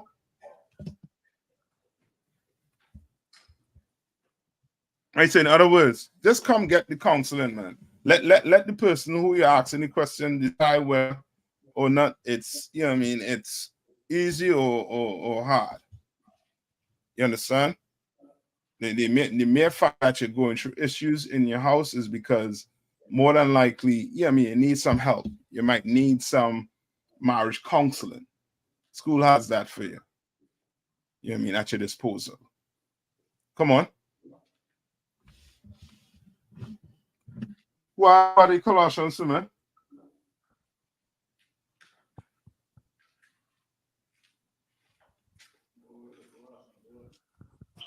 Slack it, sir. Come on. It's Colossians 3 and 23. And yeah, whatsoever you do. Go ahead. Like it. Verse 24. Knowing that of the Lord ye shall receive the reward of the inheritance. For right. Knowing what? The Lord Christ. Knowing what? Of the Lord. I think audio going on. Somebody else get it for him, right? Fayetteville, Durham, or Charlotte. All right. Let's see if the audio good. This is the book of Colossians chapter 3, verse 23. And whatsoever ye do, do it heartily, as to the Lord and not unto men. Verse 24, knowing that right, and not unto what? Not unto men. What is he saying there? What was your question, sir? Select. What you just read. What's that saying? That last part. About unto men? Yes. Basically, like, don't look at it as like you're like being like a people pleaser, like you're being a man pleaser, but you're doing it to serve in the spirit of serving the Lord, serving the Most High. Yes. Don't do like you have an ASS as a hat on your head. You understand? Don't do it. You don't be a man pleaser. You understand? Don't be acting one way when a brother of rank is wrong, and then another way when he's not there. Don't do it. You understand? Don't do it. Don't follow this brother order. Then follow this brother order if he's above you. Don't do it. You understand? You following the orders because of what?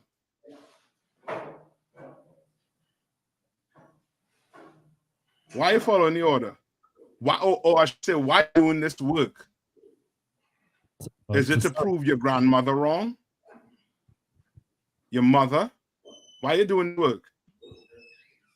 So, like I said, to please the Lord. That's what you should be doing. You should be doing this work to what is the Lord. You understand?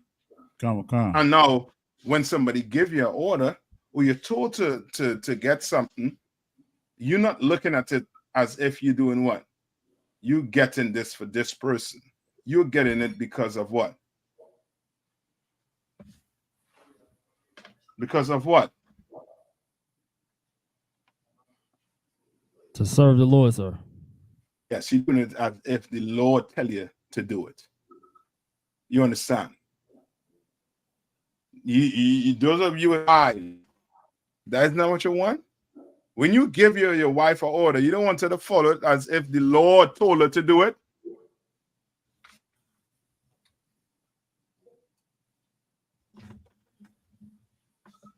Right?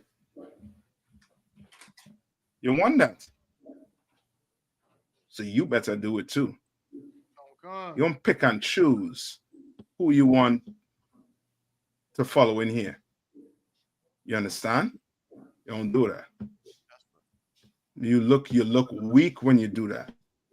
You understand? Read on.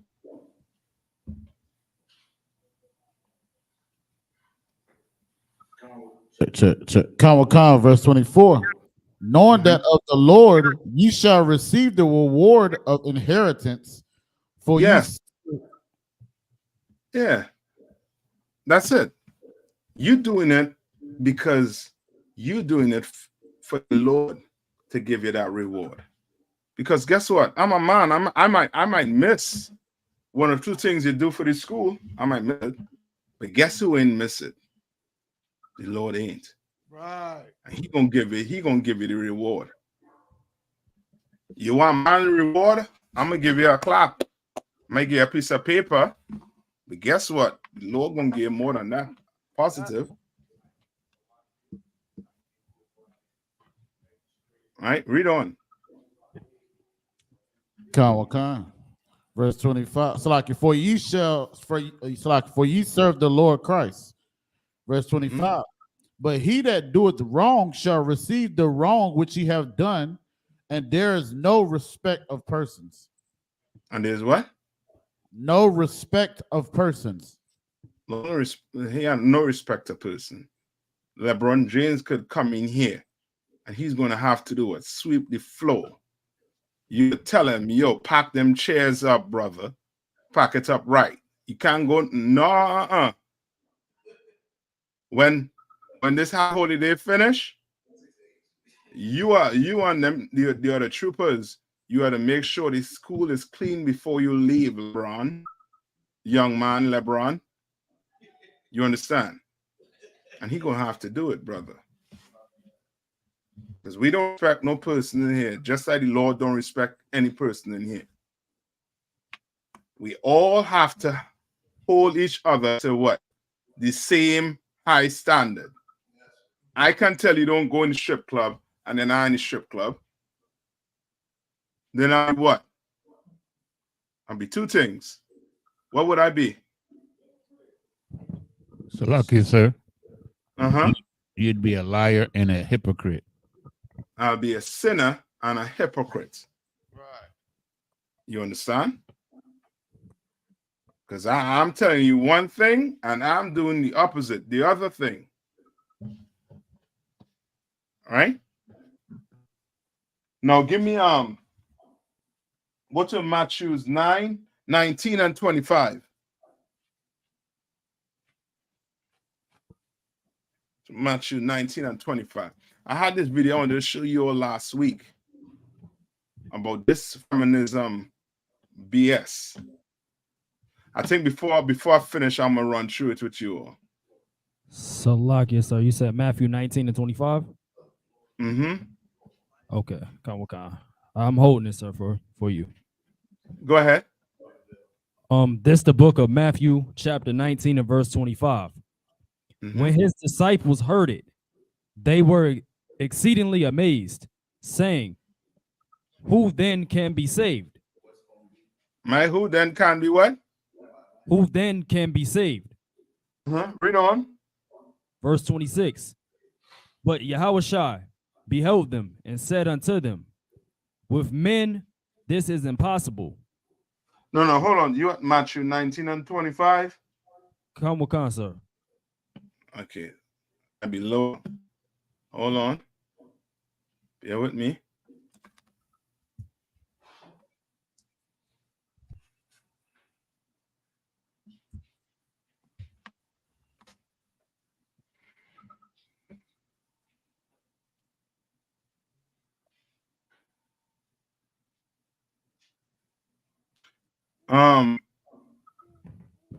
Skip to verse 20.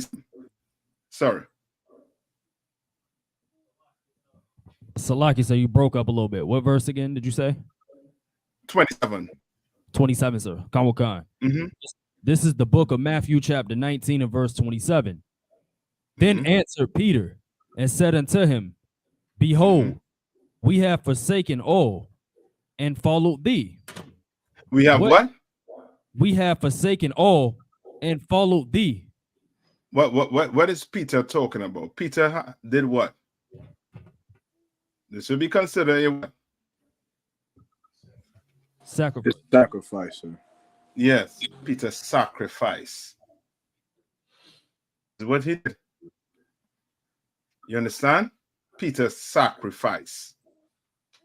All right? Read on. Come with con, sir. And followed thee. What shall we have therefore?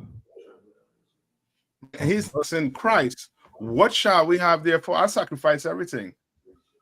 I give up fishing. I give up my livelihood. You understand? I ain't in the house as I normally would be no more. Right? And I'm following you up and down this place. Read on. Come with con. Verse 28. And Yahushua said unto them, Verily, I say unto you, that ye which have followed me in the regeneration, when the Son of Man shall sit in the throne of his glory, ye also shall sit upon the 12 thrones. You also shall what? You also shall sit upon the 12 thrones, judging the 12 tribes of Israel. Right. Guess what? George Washington, they had their reward. Them founding fathers, they had their reward for their what? Sacrifices. What you willing to do for your sacrifice, blacks, Hispanics, and Native Indians? That's right. Black man, black woman, Hispanic man, Native Indian woman, Native Indian man. What are you willing to sacrifice? What? To have our own kingdom where we are in charge. You know what? You know the type of power you have when you are able to unalive a nation of people and whole earth against it, and they can't do nothing. Well, that's some power. But that power came with sacrifice. And that's on the left-hand side. You understand? How much better it will be with us? You understand? Where you at? No, give me Matthew 8, 19 to 22. And if you all have questions online or in the room, you all, you could more than ask it, right? If not, I'm gonna just, deal with this. I stick on this topic right here. All right. Because the time we're in right now, I'm telling you, Akim, Satan is coming. Satan is coming. He's coming strong. What is your defense against Satan, Akim and Aquatian? What is the defense? What defense do we have? Come on. It's like it's a brotherhood. That's it. Brotherhood. You understand? Right? That is it.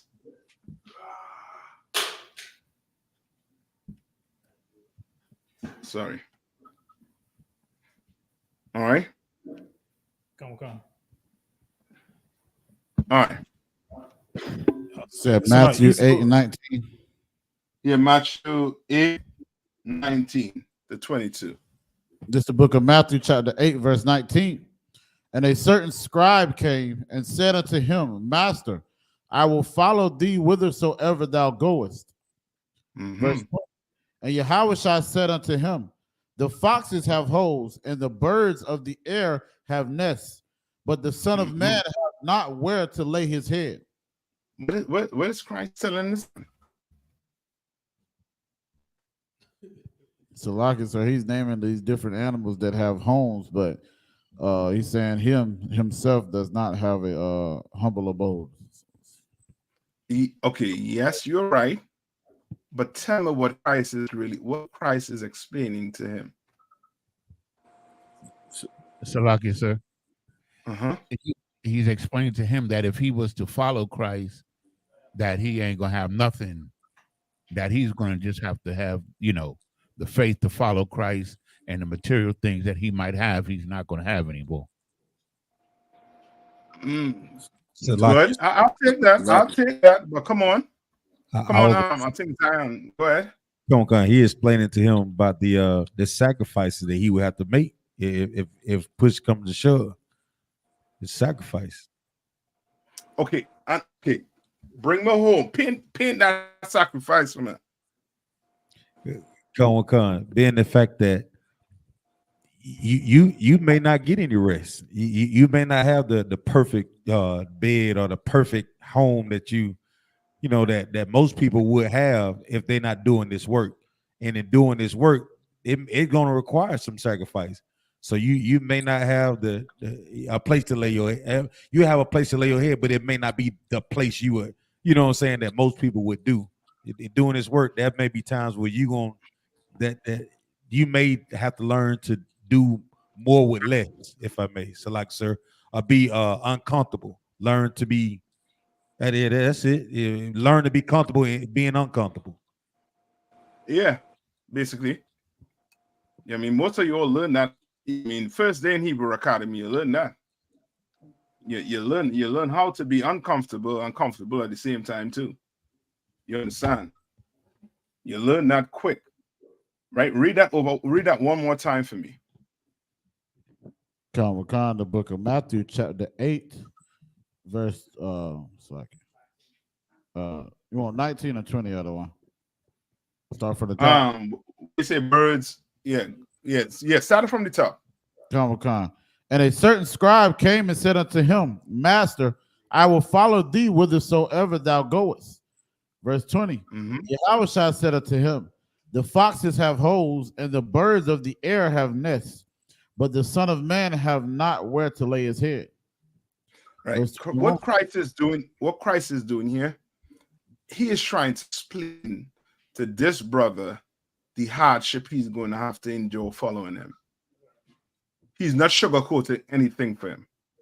He's not saying you follow me and everything is going to be what? Okay. Like a preacher would tell you. Every Sunday you go to church, right? From Monday, once you watch the news, you turn your TV on and start watching the news. You've seen all the unriving, all the chaos that's going on the earth. And then somehow you get to church and just dancing and singing and crying, and when the preacher telling you everything gonna be all right. He is what? He is lying to you. Right. Christ is being straight up with this brother right here.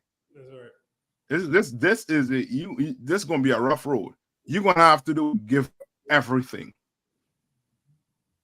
Time is no longer belongs to who? To you. You understand? Time belongs to the next brother, that brother right next to you. That's where time belongs to. You understand? If I could, so there's a good question on this topic. With that being said, right, if a brother, what I'm saying, he says straight up, he's like, what y'all brothers is saying is absolutely the truth. I'm with it. I understand it. I'm down for all of that.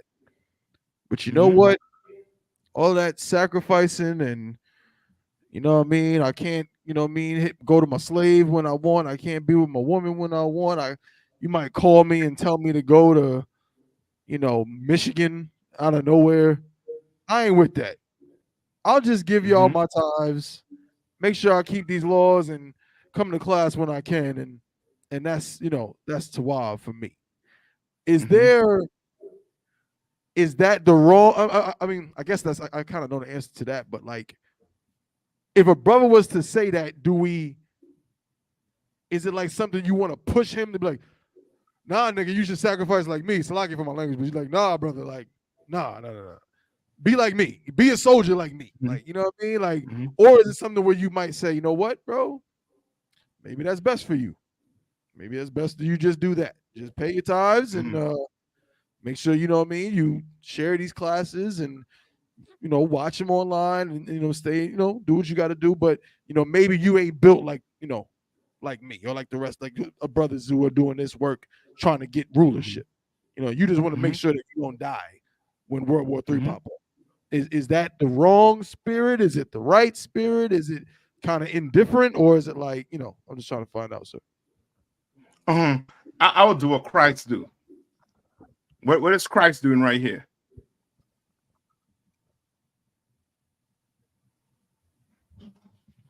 What is Christ doing right here? Is Christ forcing his brother into anything? Awesome. He's not. Christ is just doing what? Laying out what will be the situation if he decides to follow him. And guess who has to make their mind up? That one who has to make their mind up. So like you said, the brother. The brother. No, I don't want that spirit out there. You know what I mean? So guess what? You want to send the tithes in? You go ahead and send the tithes in, brother. You understand? You go ahead and send the tithes in. Good for you. Well, we at war. I need brothers who want to come into the trench, get good and dirty. You understand? For his nation. Right? And if that's what you want to do, that's you. No, guess what? What should he not expect when Christ returns? Salaki, sir, a crown? Yeah, he shouldn't expect what Peter getting. Should he expect what the Lord promised Peter in 12? No, he shouldn't expect that. Since he was comfortable being on the sideline, well, be comfortable serving in Peter's house. But don't come on that day and say, well, crown head. Oh, things won't go well for you. You understand? And I'll do exactly what Christ do. I will not force. In here, we don't force anyone. That's why when we pour the oil on your head, what do we say? We ask, sure you want to do this? Because we take this oath serious. You understand? And if oil is poured on your head and you decide to turn your back and say, guess what? I'm going to just send my tithes in. Okay, no sweat. What did Christ say to the rich man? Like he said. He told him if he wanted to serve God, he had to go and sell all that he had and follow him. Yeah. And give it to the poor. Yes. You understand? Like, I don't know why he would choose to just, stand on the sidelines and, give tithes. But he has he has his reasons. Lord be with that brother. You understand? May he live forever.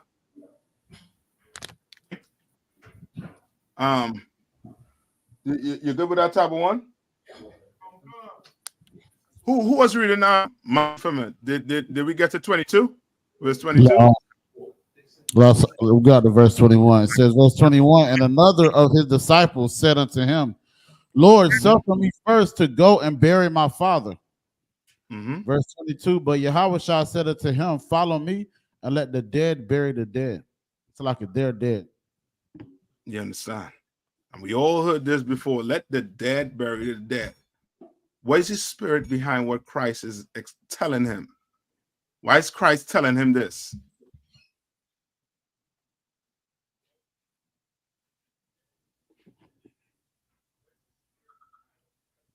So like you, sir, because if he's talking about following him, you understand, one, if he burying the dead, that's going to make him unclean, and that's going to stop him from doing the work of the Lord. So so he don't have to what? He got to follow the Christ, sir. Like, you know, if they was following Christ, So in other words, him. So in other words, just to help you out, could I miss for time's sake? He's gonna have to sacrifice not going to his father funeral or his wife funeral, whoever funeral. Who I died? One more time.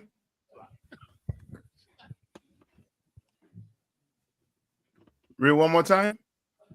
Come, so like it, sir. The book of Matthew chapter 8, verse 22. But Yahweh said unto him, follow me and let the dead bury the dead. You understand? Like he didn't say well, he just said him whatever family member die. You understand? Let the dead bury the dead. But you're gonna have to do what? Do the work. You're gonna have to make certain type of sacrifice in here for this work, brother. So like it, sir. You understand? Come on. That's just like what he said in Luke, I think what 14 and 26. If any man come unto me and hate not his mother, father, his whole family, he cannot be a disciple unto me.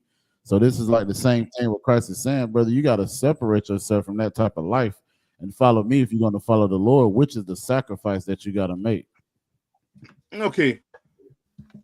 It's somewhat like it, right? But the what you're speaking about there, where you're saying you gotta hate your mom and dad and you know, I mean, those family members, is if they're trying to get you out the truth, if they're speaking against the truth, basically, or what they're doing is trying to do what? Get you out of the truth. You understand? Come, this here is basically letting you know, you know what I mean, that you're gonna have to do the work. You understand? Now, there may be times when you might be able to go do it, but at that time, Christ was basically telling them, yo, you need it right here. Don't worry. That dead, they got people to take care of him. Basically, Christ is telling them, let's go get the ones that are what? Where's Christ telling them? Let's get the ones that are what? Yes, the ones that are alive. Yeah, the ones that could actually change before they what? Before they die. You understand? I'm not telling you don't go to no funeral, but I'm telling you there might be times when you will have to sacrifice it, not going. Right? You're gonna have to make that decision, or I might have to help you make the decision. You understand? All right. Now, give me Hebrews 13 and 21, and now one more. Give me Hebrews 13 and 21. Come, this is the book of Hebrews, chapter 13, verse 21. Make you and Akim and Aquat. You know what I mean? You all, or you know what I mean, brothers and sisters who out there online, hit that thumbs up, man. Hit that like, share. Brothers in here, they need this, you know what I mean? They need this type of teaching right here. So they could sacrifice putting on that blunt, sacrifice putting on that pipe. We gotta make sacrifice. Listen, we gotta forego a lot of things so that our brothers and sisters could live. All right, come on. It's the book of Hebrews chapter 13, verse 21. make you perfect in every good way, so like in every good work to do his will, working you that which is well pleasing in his sight. Through Yahweh Shah Mashiach, to whom be glory forever and ever. Amen. So you doing what? You doing that work for what reason? To make you perfect. Yeah. And whose sight? In the sight of Yahweh Shah Mashiach, sir. Yes. Your king. You work for him. You understand? That's who you're working for. That's why you obey command during your Hannah's order. You understand? You work for Christ. He works for Christ. You understand? Come. All right. Now give me 2 Ezra's 2 and 44. All right. And if you just give me 5 minutes of your time after that one. This is the book of 2 So I can Ezra. show you this. Go ahead. This is the book of 2 Ezra, chapter 4, verse 34 or 44, sir. What? You 44. Said, okay, come. 44. Then answered I and said, if I have found favor in thy sight, and if it be possible, and if I be meet therefore, verse 45, show me then whether there be more to come than is past, or more past than to come. Salakia, Padam, 2 Ezra's. Your 2 Ezra's? 44, sir? 2 Ezra's 2 and 44. Oh, so like it. Come. Innocent. It's the book of 2 Ezra, chapter 2, verse 44.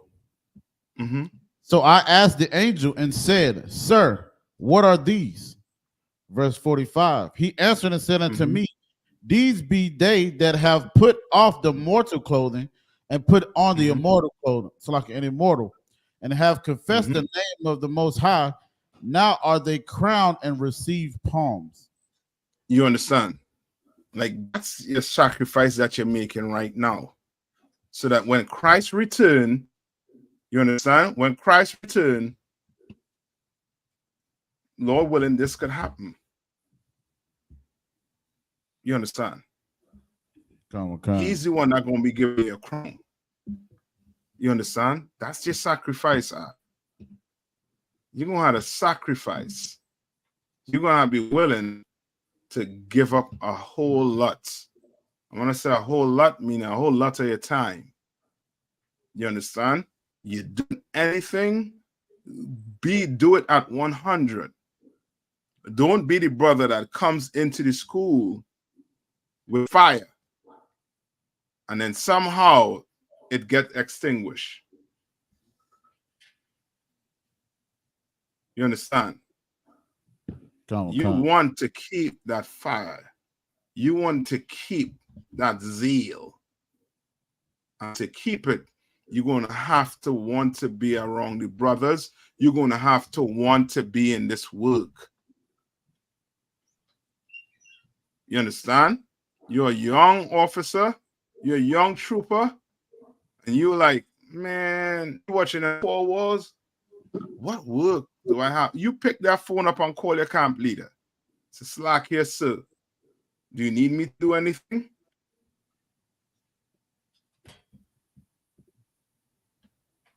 And he gonna tell you what to do. I'll find something for you to do. You understand? But you're gonna have to want it. You're gonna have to want this, just like Peter and them 12 disciples wanted it. You understand? All right. Any questions? Is this something I wanted to go over with this whole feminism, right? The whole history behind feminism. Right? Well, what is feminism?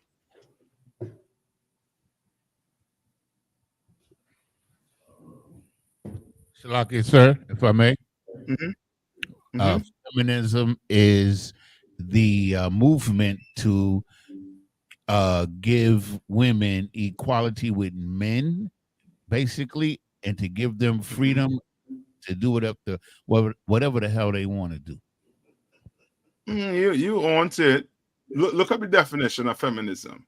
This is the belief in and advocacy of the political, economic, and social equality of the sexes, expressed especially through organized activity on behalf of the women's rights and interest. Right, and all of them from that civil rights. I know who to try to put at the forefront of that whole feminism. Salaki, sir. Gay women. Well, yeah, but okay. Black women. Who is? Black woman. Yeah, they once be saying what? What they say? I don't need what? I don't need no man. I don't need this. I'm independent. I'm this. I'm that. You understand? You want equal. You think if a man could have more than one woman, then guess what? You could have what? More than one man. You want to be equal, right? So listen to what this. Come on. I saw, Salaki, sir, if I may, I saw it real quick. I saw a commercial today for some gay electoral organization, right? And while they was you mean alternative lifestyle. Salaki, sir, we and somebody else. Yeah, I mean, go ahead. And like in the commercial, they're showing all of these people who are involved in this movement or whatever. And the first 5 examples that they show were Black women. Yeah, it's crazy. No, listen to this. So how do I do this?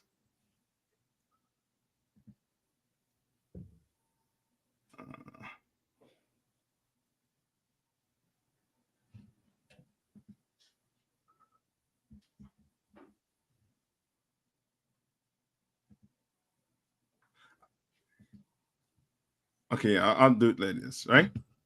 I'm gonna hit my mute button.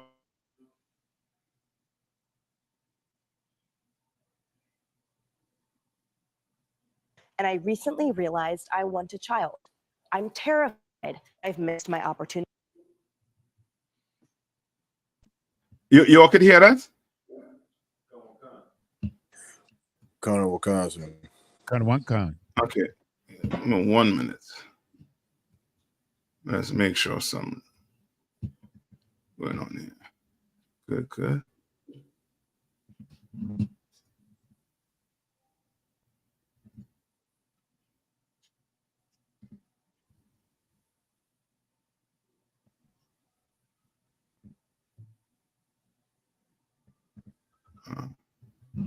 The 1 minute. Sorry. I'll cue my question. Okay. Solid. That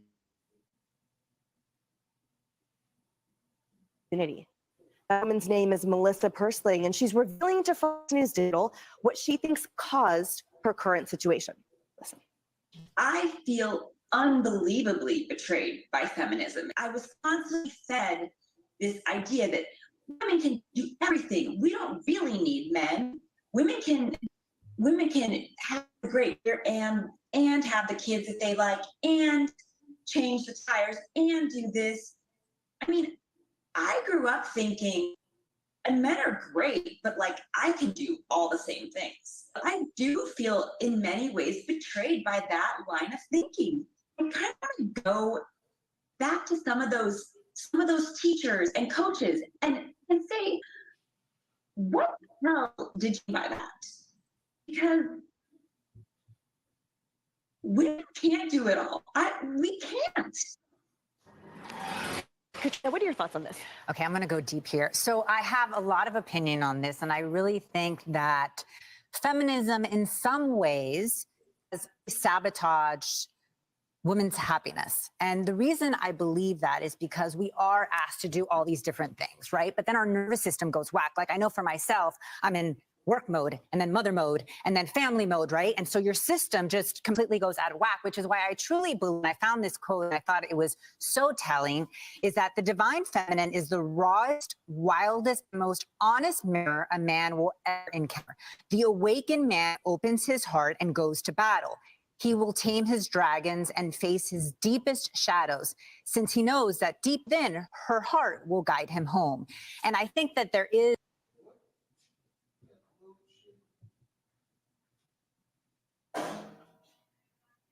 And that's enough, I mean, horse dung. Right?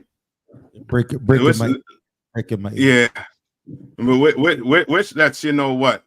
These black women, they don't understand. They have been what? Fooled into believing in this whole feminism movement. Have been fooled into thinking that they don't need a man. They're all equal to a man. You're nuts. Yes, yeah. A roach run into that room and you're going to call the cops. You understand? You're picking up the phone to call 911 because a roach or a rodent enters that room. You understand? You're scared. You understand? And to believe in feminism is just, just and outright stupid. You understand? You need to come into the UBK and understand your role, that there are roles of being a woman. There's a role of being a man. You understand? There's two different roles. The equal is no such thing as what? 50-50. You're going to be 100% woman, and I'm going to be 100% man. And that's how it's going to go. Right? Any questions before I let you all out? I just say, I wanted you all to say since, a week ago, to have a look at that. To show that what school, what Isupk is teaching is the truth that the Bible speaks of. 100%. You understand? And you black woman, you out there, you Hispanics and Native Indian woman out there, you looking for happiness by yourself, it's a myth. You understand?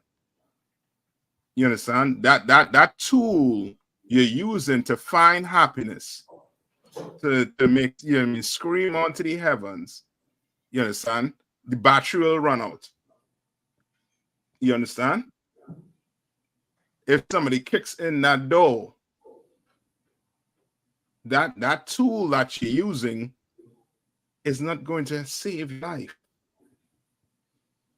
It's not. It's not going to put its life in front of yours. It's not. You understand? So stop thinking you are a man. Stop thinking like you are a man.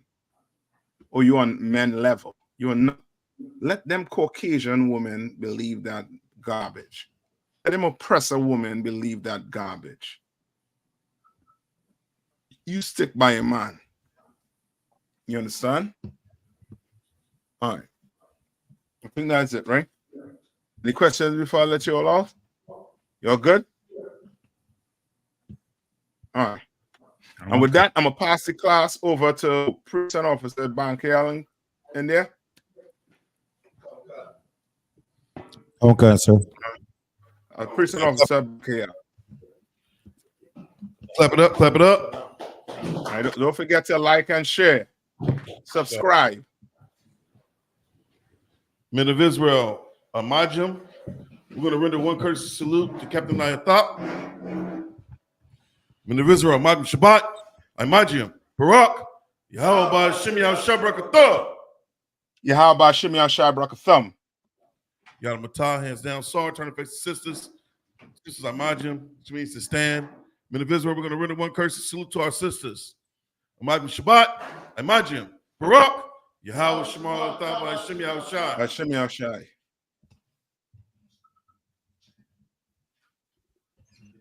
Yada Matah, Yeshua means to be seated. ISUPK security announcements. We are the ISUPK, started out of 1 West 125th Street, Harlem, New York. Roof for new brother and sister. When a new brother or sister comes into the school, they are off limits for 6 months. They are to be saluted only. They're here to shed themselves of the world. If they need transportation, the teacher will arrange it.